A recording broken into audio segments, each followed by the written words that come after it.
बहुत सारे लोग अब ये सवाल पूछते हैं कि आखिर सचिन पायलट या फिर ज्योतिरादित्य सिंधिया जैसे नेताओं में क्या कमी है, क्यों ऐसे नेताओं को एक छोटे से दायरे में रहने के लिए मजबूर कर दिया जाता है कांग्रेस पार्टी में।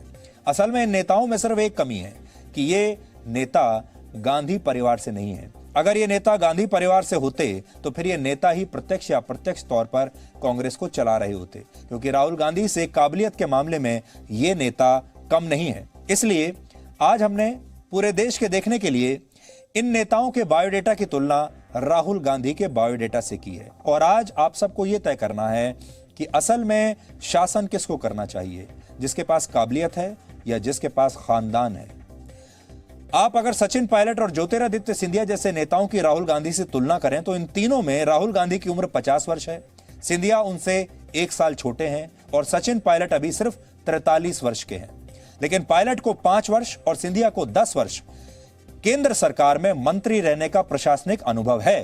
पायलट करीब 1.5 वर्ष से राजस्थान के उप मुख्यमंत्री भी है, लेकिन राहुल गांधी के पास अभी तक कोई प्रशासनिक अनुभव नहीं है, 0 प्रशासनिक अनुभव है।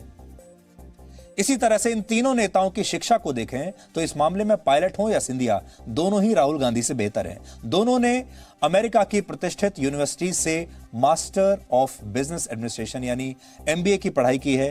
राहुल गांधी के पास इंग्लैंड की यूनिवर्सिटी ऑफ कैम्ब्रिज से डेवलपमेंट स्टडीज में MPhil की डिग्री है, लेकिन राहुल गांधी की इस डिग्री पर बहुत विवाद पहले भी रह चुके हैं। अगर राजनीतिक अनुभव की बात करें तो ज्योतिरादित्य सिंधिया का राजनीतिक करियर 18 वर्ष का है, सचिन पायलट और राहुल गांधी का 16 वर्ष का राजनीतिक करियर है। सिंधिया 5 लोकसभा चुनाव लड़ चुके हैं और 1 बार चुनाव हारे हैं। सचिन पायलट 3 लोकसभा चुनाव और 1 विधानसभा चुनाव लड़ चुके हैं और इसमें सिर्फ 1 बार चुनाव हारे हैं। 2018 के विधानसभा चुनाव में मध्य प्रदेश और राजस्थान में कांग्रेस को मिली जीत के पीछे सिंधिया और सचिन पायलट की सबसे अहम भूमिका थी। सिंधिया के ग्वालियर चंबल क्षेत्र में ज्यादातर सीटें कांग्रेस ने जीती, जिसकी वजह से वहां 15 वर्ष बाद सत्ता में कांग्रेस की वापसी हुई थी। इसी तरह सचिन पायलट ने 2014 से राजस्थान में प्रदेश अध्यक्ष के पद पर रहते हुए जो मेहनत की, उसी की वजह से 2018 के चुनाव में कांग्रेस को करीब 100 सीटें मिली थी और कांग्रेस ने अपनी सरकार बनाई थी। राहुल गांधी 2004 से लेकर अब तक 4 लोकसभा चुनाव लड़ चुके हैं और 2019 के लोकसभा चुनाव में वो अपनी ही पारिवारिक सीट अमेठी से हार गए थे, जो कि गांधी परिवार का सबसे बड़ा अपमान था। यानी राहुल गांधी अपनी पारंपरिक सीट भी नहीं बचा पाए और अगर उन्होंने केरल से वायनाड से चुनाव न लड़ा होता तो इस समय वो लोकसभा में भी नहीं होते। पहली बार राहुल गांधी ने 2 सीट से चुनाव लड़ा था, क्योंकि शायद वो समझ गए थे कि वो हारने वाले हैं अमेठी से। इसमें अमेठी से वो हारे और केरल की वायनाड लोकसभा सीट से वो जीते। उनके नेतृत्व में कांग्रेस को 2019 के चुनाव में सिर्फ 52 सीटें मिली थी, लेकिन जवाहरलाल नेहरू से लेकर इंदिरा गांधी और संजय गांधी तक, राजीव गांधी से लेकर सोनिया गांधी और राहुल गांधी तक, आजादी के बाद से कांग्रेस में ये सोच भर दी गई है कि ये पार्टी यानी कांग्रेस पार्टी नेहरू गांधी परिवार के बिना चल ही नहीं सकती। ये असल में उनकी एक प्राइवेट प्रॉपर्टी है, ये एक प्राइवेट कंपनी की तरह है जो उनकी अपनी कंपनी है और बाकी सारी नियुक्तियां यही परिवार उसमें करता है। और इस पार्टी को अगर कोई चलाने वाला होगा तो वो गांधी परिवार से ही होगा। इसी सोच की वजह से कांग्रेस में कई नेता हर तरह से काबिल होने के बाद भी पार्टी में एक हद से ज्यादा आगे नहीं बढ़ पाते। अब आप सोचिए, जब राहुल गांधी ने 2019 में चुनाव हारने के बाद इस्तीफा दिया था, उसके बाद कांग्रेस पार्टी ने कहा था कि अब कोई गांधी परिवार के बाहर का नेता आएगा और वो नेतृत्व संभालेगा। 2019 से लेकर अब 2020 आ गया, इस बात को 1 साल से ज्यादा का समय आ गया।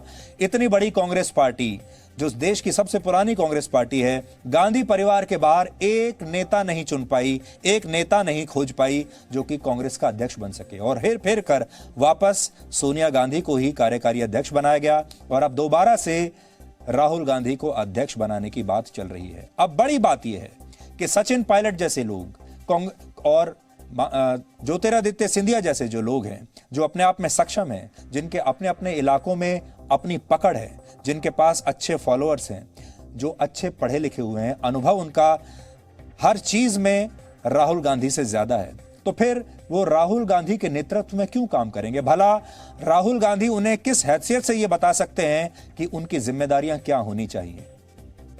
इसलिए सवाल राजस्थान की सरकार का नहीं है, सवाल आज अशोक गहलोत का नहीं है। सवाल इस बात का है कि कांग्रेस में अब जो कांग्रेस के युवा नेता हैं, जो काबिल युवा नेता हैं, जो ये जानते हैं कि कांग्रेस के बाहर भी उनका एक करियर है, उनका भविष्य है, वो सारे लोग अब गांधी परिवार को चुनौती दे रहे हैं। अब कांग्रेस में सिर्फ वही लोग चुप बैठे हैं जो ये बात जानते हैं कि कांग्रेस के बाहर उनका कोई भविष्य नहीं है, वो अपने दम पर कोई चुनाव नहीं जीत सकते और बीजेपी उन्हें अपनी पार्टी में लेगी नहीं। सिर्फ वही लोग अब कांग्रेस में बचे हैं जिनके अपने अपने स्वार्थ हैं और वो जानते हैं कि कांग्रेस के बाहर उनके पास कोई विकल्प नहीं है। लेकिन जिसके पास भी विकल्प है, जिसे भी ये लगता है कि उसका भविष्य उज्जवल है, जिसे भी ये लगता है कि वो राहुल गांधी से ज्यादा काबिल भी है और परिश्रमी भी है, वो अब राहुल गांधी को चुनौती देगा। और ये बात किसी को अभी समझ में नहीं आ रही है। असल में ये जो कहानी है, ये गांधी परिवार को चुनौती देने की कहानी है। ये गांधी परिवार के खिलाफ बगावत की कहानी है। ये राजस्थान की कहानी नहीं है। कांग्रेस का इतिहास रहा है कि उसे गांधी परिवार से बाहर वो नेता कभी पसंद नहीं आते जो युवा होते हैं, जिनमें बड़ी राजनीतिक संभावनाएं दिखती हैं और जो हर तरीके से सक्षम होते हैं, चुनाव जीतने में सक्षम होते हैं। यहां आपको आज मैं दो उदाहरण देना चाहता हूं। सचिन पायलट के पिता स्वर्गीय राजेश पायलट और ज्योतिरादित्य सिंधिया के पिता स्वर्गीय माधवराव सिंधिया के बारे में आज आपको जरूर जानना चाहिए। पहली बात तो यह जान लीजिए कि खानदानी जो राजनीति होती है, पारिवारिक राजनीति, वो उसका सबसे बड़ा उदाहरण है गांधी परिवार। लेकिन ये जो दोनों लोग हैं, सचिन पायलट और ज्योतिरादित्य सिंधिया, ये भी पारिवारिक राजनीति से ही आते हैं, ये भी राजनीतिक खानदान से ही आते हैं। लेकिन खानदानी राजनीति में भी गांधी परिवार के सामने कोई दूसरा खानदान टिक नहीं सकता। ये दोनों कांग्रेस के दमदार नेता थे, यानी इन दोनों के जो पिता थे, और इन्होंने अपने वक्त में कांग्रेस के केंद्रीय नेतृत्व को अलग अलग तरीके से काफी चुनौतियां भी दी थी। और मैं इन दोनों के पिताओं को, यानी राजेश पायलट को और माधवराव सिंधिया को, दोनों को निजी रूप से मैं जानता था और न जाने कितनी बार, सैकड़ों बार मैं उनसे मिला हूं। अपने तजुर्बे के आधार पर मैं आपको बता सकता हूं। सचिन पायलट के पिता राजेश पायलट 1997 में कांग्रेस अध्यक्ष पद का चुनाव भी लड़े थे। सोचिए, तब वो कांग्रेस अध्यक्ष बनना चाहते थे 1997 में। हालांकि तत्कालीन कांग्रेस अध्यक्ष सीताराम केसरी के खिलाफ वो सफल नहीं हो पाए थे। ये वो दौर था जब कांग्रेस गांधी परिवार के नेतृत्व के बिना चल रही थी। राजेश पायलट कांग्रेस के बड़े नेता थे, 5 बार लोकसभा सांसद रहे, 2 बार केंद्रीय मंत्री रहे। जब ऐसे नेता दमदार तरीके से सामने आने लगे और कांग्रेस को चलाने के बारे में सोचने लगे, यानी वो अध्यक्ष बनने के सपने पालने लगे, तो इससे भी उस समय कांग्रेस के कुछ बड़े नेताओं को बड़ी परेशानियां हुई थी। और यही कारण है कि 97 में ही सोनिया गांधी कांग्रेस के संगठन में आ गई और 98 में वो पार्टी की अध्यक्ष बन गई। जब राजेश पायलट ने 96-97 में कांग्रेस अध्यक्ष का चुनाव लड़ने का मन बनाया था, तब उनके रास्ते में बहुत रुकावटें डाली गई। लेकिन उन्होंने साफ कहा था कि उन्होंने चुनाव लड़ने का फैसला पार्टी के आंतरिक लोकतंत्र के लिए लिया था। उस समय 1996 का उनका एक बयान आज मैं आपको दिखाना चाहता हूं। आप सुनिए। सचिन पायलट के जो पिता थे वो भी ऐसे ही बगावती तेवर वाले थे। अब देखो, जहां तक मेरी और अध्यक्ष जी की मुलाकात की बात है, उसको ज़्यादा इंपॉर्टेंस नहीं देनी चाहिए। मेरे अध्यक्ष हैं, जब भी बुलाएंगे जाऊंगा, या उन्हें मेरा मिलने का दिल करेगा, मेरे मन में कोई बात है कि मैं उनसे करूंगा। ये हमारी पार्टी की अपनी परंपरा है कि हम अध्यक्ष से मिलजुल कर अपनी बात करते रहें। और मैंने किसी से कहा भी नहीं मुलाकात हुई है, लेकिन कल बाजार में एकदम शोर मच गया कि भाई मुलाकात हो गई, ये हो गया, वो हो गया। तो फिर मुझे कहना पड़ा हाँ मैं मिला हूँ और हमारी आपस की बातचीत हुई है। उसे तो मैं आप लोगों को या प्रेस को बता नहीं सकता, लेकिन चुनाव लड़ने पर निश्चित हूँ। और मेरा फैसला है कि चुनाव का जो मैंने फैसला लिया सोच समझ के लिया है, पार्टी के भले में लिया है कि पार्टी में इनर पार्टी डेमोक्रेसी रहेगी तो पार्टी मजबूत होगी, इनर पार्टी डेमोक्रेसी कमज़ोर हो जाएगी तो पार्टी कमज़ोर हो जाएगी। उस मुद्दे को लेकर मैंने फैसला किया और मुझे अपने साथियों की इसमें पूरा सहयोग है। ये जिस समय की बात है तब जी न्यूज़ उस समय भी देश का सबसे बड़ा चैनल था, जबकि उस समय तो जी न्यूज़ देश का एकमात्र प्राइवेट न्यूज़ चैनल था, क्योंकि जी सबसे पहला प्राइवेट चैनल है इस देश का। और उस समय ये जो बातचीत पूरी हो रही थी ये जी न्यूज़ के साथ ही हो रही थी 1996 में। उसके बाद उन्होंने चुनाव लड़ा भी, राजेश पायलट ने, वो सफल नहीं हो पाए क्योंकि कांग्रेस का जो पूरा एस्टेब्लिशमेंट है उसे चुनौती देना इतना आसान नहीं होता। लेकिन उस समय उनके बागी तेवर थे। यह अलग बात है कि तब गांधी परिवार एक्टिव नहीं था।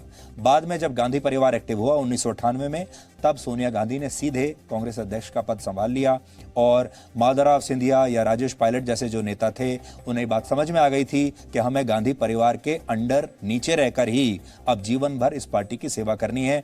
उनका इससे आगे जहां तक वो पहुंच चुके हैं, इससे आगे के सारे दरवाजे उनके लिए बंद हैं। लेकिन दोनों ही बड़े बगावती तेवर के थे, दोनों बड़े डायनेमिक थे और दोनों के बारे में कहा जाता था कि ये प्राइम मिनिस्टर मटेरियल हैं और यह भी कहा जाता था कि एक ना एक दिन आगे चलकर ये कांग्रेस अध्यक्ष भी बन जाएंगे। इसीलिए गांधी परिवार जो है इन दोनों को लेकर बड़ा असहज रहता था। इसी तरह की कहानी माधवराव सिंधिया की है। उन्होंने 24 वर्ष पहले कांग्रेस से बगावत की थी। हम आपको तब की तस्वीरें दिखा रहे हैं जब माधवराव सिंधिया ने कांग्रेस पार्टी छोड़ दी थी। 1995 में कांग्रेस के केंद्रीय नेतृत्व के साथ उनके मतभेद हो गए थे। पार्टी ने उन्हें लोकसभा चुनाव का टिकट नहीं दिया और इससे नाराज होकर बाद में माधवराव सिंधिया ने अपनी नई पार्टी बनाई। उसका नाम उन्होंने मध्य प्रदेश विकास कांग्रेस रखा। हालांकि बाद में वो फिर से कांग्रेस में आ गए, लेकिन 96 के दौर में कांग्रेस नेतृत्व से नाराज माधवराव सिंधिया ने तब क्या कहा था, आपको आज उनकी पुरानी बात जरूर सुननी चाहिए।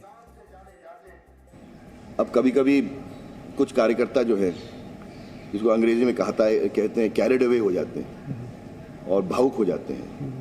विशेषकर जो परिस्थितियां निर्मित की गई हैं मेरे विपक्ष में हाईकमांड द्वारा, उससे लोग बहुत भावुक हो जाते हैं। लोगों को बहुत दर्द है जो अन्याय मेरे साथ हुआ है, तो इसलिए कभी कभी भावुकता में बह जाते हैं। पर ऐसी कोई योजना न मेरे कोई ऐसे इरादे हैं। जो रवैया पार्टी हाईकमांड का है और जिस तरह से उनकी कार्यप्रणाली है, उससे मुझे बहुत भयंकर आपत्ति है और मैं सोचता हूं कि पार्टी जनों को इस पर निश्चित रूप से चिंतन करना पड़ेगा। तो आज हम आपको 25 साल पुरानी ये क्लिपिंग्स, ये वीडियो दिखा रहे हैं। राजेश पायलट जो सचिन पायलट के पिता थे और माधवराव सिंधिया जो ज्योतिरादित्य सिंधिया के पिता थे, और ये दोनों बड़े डायनेमिक लीडर्स उस समय भी वैसे ही तेवर रखते थे जैसे इनके पुत्र आज रख रहे हैं। और कांग्रेस की जो समस्याएं हैं 1996 में, 95 में, 97 में, 98 में भी वही थी जो कि आज है। और तब भी कांग्रेस पार्टी कभी गांधी परिवार की छत्र छाया से बाहर नहीं निकल पाई। हालांकि जिस समय के हम आपको ये बयान दिखा रहे हैं, तब गांधी परिवार एक्टिव नहीं था। तब गांधी परिवार कांग्रेस के संगठन से बाहर था। 1998 में सोनिया गांधी वापस आई थी, लेकिन सब जानते थे कि असल में कांग्रेस पार्टी का जो मालिकाना अधिकार है वो गांधी परिवार के पास है। दुर्भाग्य से माधवराव सिंधिया और राजेश पायलट, इन दोनों नेताओं की बाद में अकस्मात मृत्यु हो गई। माधवराव सिंधिया का वर्ष 2001 में एक विमान दुर्घटना में निधन हुआ, तब वो सिर्फ 56 वर्ष के थे। इसी तरह राजेश पायलट का वर्ष 2000 में एक सड़क दुर्घटना में उनका निधन हुआ और तब वो भी सिर्फ 55 साल के थे। इन दोनों नेताओं को एक वक्त पर प्रधानमंत्री पद का दावेदार माना जाता था, कांग्रेस अध्यक्ष पद का दावेदार माना जाता था। कांग्रेस के सबसे काबिल और युवा नेताओं में थे, भविष्य इन्हीं का माना जाता था। लेकिन दोनों ही इस तरह अचानक मृत्यु का शिकार हो गए। और समय का चक्र आप देखिए, आज उन दोनों के जो पुत्र हैं, एक बार फिर से उन्होंने गांधी परिवार के खिलाफ, कांग्रेस की जो एस्टेब्लिशमेंट है उसके खिलाफ वैसे ही बगावत की है। और वो सवाल पूछ रहे हैं कि हमारी तमाम काबिलियत के बावजूद ऐसा प्रियंका गांधी वाड्रा में क्या है, ऐसा राहुल गांधी में क्या है कि ये दोनों भाई बहन मिलकर हमारा भविष्य तय करेंगे। अभी भी आपने सुना होगा, अब कहा जा रहा है कि प्रियंका गांधी वाड्रा जो हैं वो सचिन पायलट को बुलाएंगी और समझाएंगी। लेकिन क्यों? प्रियंका गांधी वाड्रा ने ऐसा क्या किया है कि सचिन पायलट उनकी बात माने और वो ये माने कि उन्हें उनसे ज्यादा तजुर्बा है, ज्यादा अनुभव है और उन्होंने ये कहीं साबित करके दिखाया है। राहुल गांधी में ऐसा क्या है कि सचिन पायलट उनकी बात आज मानने लगे, ये सोचकर कि राहुल गांधी मुझसे ज्यादा काबिल हैं? क्या है ऐसा?